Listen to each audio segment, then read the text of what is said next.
Seberapa penting hukum teknologi informasi di era digital? Semakin masifnya digitalisasi membuat mahasiswa perlu mempelajari hukum teknologi informasi. Apalagi sekarang ini aktivitas masyarakat banyak memanfaatkan sistem digital, mulai dari berbelanja harian sampai tagihan bulanan, juga menggunakan sistem digital. Kendati belum semua beralih ke digital.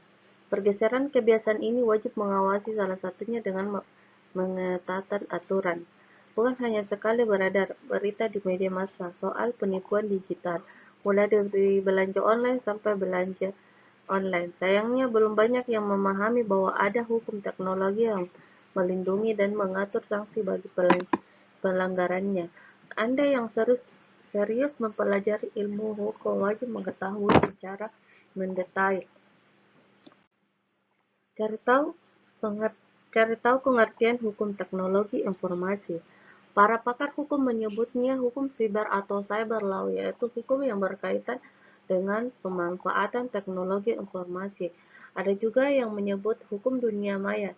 Secara garis besar dapat berarti sebagai aturan terkait penegakan hukum dan pembuktian yang terkait dengan tindak pidana di dunia maya atau kejahatan yang menyalahgunakan kemajuan teknologi.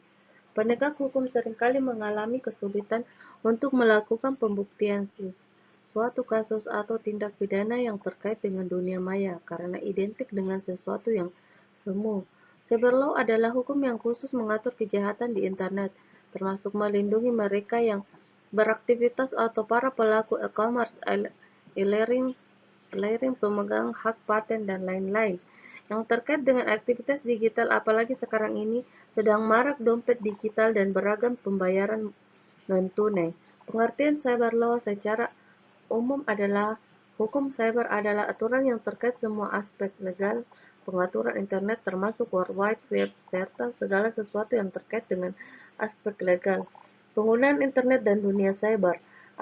Anda pasti sering melihat pemberitaan media terkait dengan kejahatan digital, bahkan pembobolan rekening sampai peretasan akun kerap terjadi.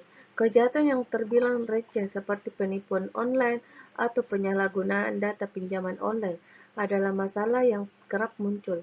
Kendati demikian, hal tersebut tidak bisa dianggap sepele. Harus ada antisipasi supaya tidak semakin banyak yang menjadi korban kejahatan cyber. Jenis kejahatan cyber dan komputer. Zaman serba digital memang memudahkan, kendati demikian Anda juga harus berhati-hati terhadap berbagai modus kejahatan yang mengintai. Berikut ini jenis kejahatan cyber yang kerap terjadi di masyarakat. Pembobolan atau pencurian. Kejahatan ini paling kerap terjadi. Dana di rekening hilang tak berjejak, padahal nasabah tidak menggunakan dana tersebut. Modusnya antara lain pelaku membuat instruksi ilegal atau tidak sah, sehingga korban mengikuti instruksi tersebut. Ini kerap terjadi pada mereka yang tidak memahami teknologi dan cenderung menuruti instruksi yang dikirim. Modus lainnya adalah dengan melakukan pengubahan data setelah pelaku berhasil membobol situs tertentu. Ini paling kerap melakukan dan sulit melacaknya. Biasanya pelaku adalah hacker profesional. Pemalsuan informasi. Jenis kejahatan cyber lainnya adalah pemalsuan informasi. Tindak pidana ini kerap terjadi, misalnya penipuan belanja online. Pelaku memberikan informasi palsu dengan menjual barang yang tidak ada. Setelah transaksi terjadi, tidak ada pengiriman barang.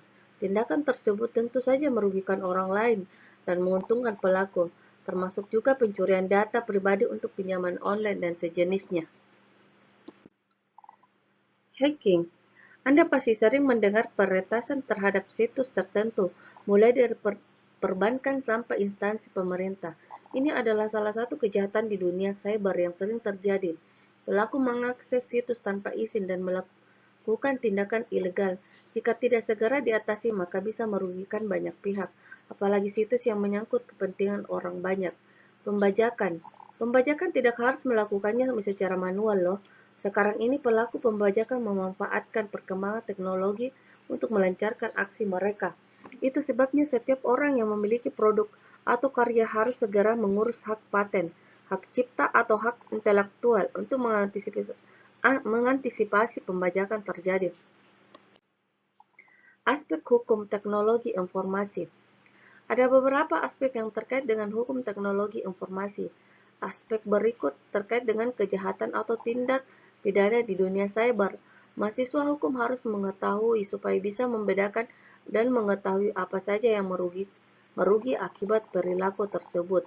Aspek hak cipta. Tidak banyak yang mengetahui jika aplikasi internet seperti website dan email juga memerlukan hak cipta. Ada undang-undang hak cipta yang menaunginya. Kejahatan di dunia cyber bermula dari minimnya informasi. Jika semua data yang ada di internet tidak semua bebas menyalinnya, memperbanyaknya, dan menyebarluaskan. Ada aturan main yang harus diikuti agar tidak terjadi kejahatan atau tindak pidana, fitnah dan pencemaran nama baik. Aspek ini masuk ke dalam hukum teknologi informasi. Kendati masih abu-abu, sekarang ini banyak orang menyebarkan fitnah, kebohongan, atau tindak sejenis melalui internet. Apalagi menghina, mengejek, dan tindakan bully kerap terjadi di dunia maya. Inilah yang menjadi aspek fitnah dan pencemaran nama baik masuk ke kategori hukum teknologi. Aspek privasi. Kebanyakan orang sekarang ini bekerja dengan memanfaatkan teknologi. Semakin banyak dia bersinggungan dengan internet, semakin membutuhkan privasi yang tinggi. Pasalnya, akan lebih sering memasukkan kata sandi data pribadi alam email dan segala sesuatu yang sifatnya pribadi.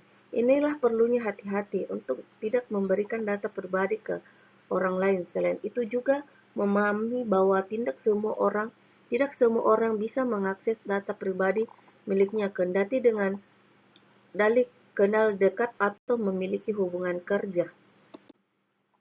Undang-undang yang terkait dengan hukum teknologi dan informasi. Hukum teknologi tidak berdiri sendiri. Ada beberapa undang-undang yang mendukung sehingga mampu memperkuat apa saja. Undang-undang Perlindungan Konsumen. Ada beberapa pasal dalam Undang-undang Perlindungan Konsumen yang memiliki kaitan dengan hukum teknologi, antara lain yang terkait dengan hak konsumen, kewajiban konsumen, hak pelaku usaha, kewajiban pelaku usaha, hal yang dilarang untuk pelaku usaha juga lainnya. Hukum pidana. Hukum pidana terkait dengan pencurian, perbuatan tidak menyenangkan, pemerasan dan pengancaman, perbuatan curang dan lainnya. Undang-undang lain yang terkait antara lain Undang-undang Telekomunikasi, Undang-undang Penyiaran, Undang-undang Perbankan, Undang-undang Larangan Praktik Monopoli dan Persaingan Usaha Tidak Sehat, Undang-undang Rahasia Dagang, Undang-undang Hak Cipta, Undang-undang Bank Indonesia, Undang-undang Rahasia Dagang, dan lain-lain.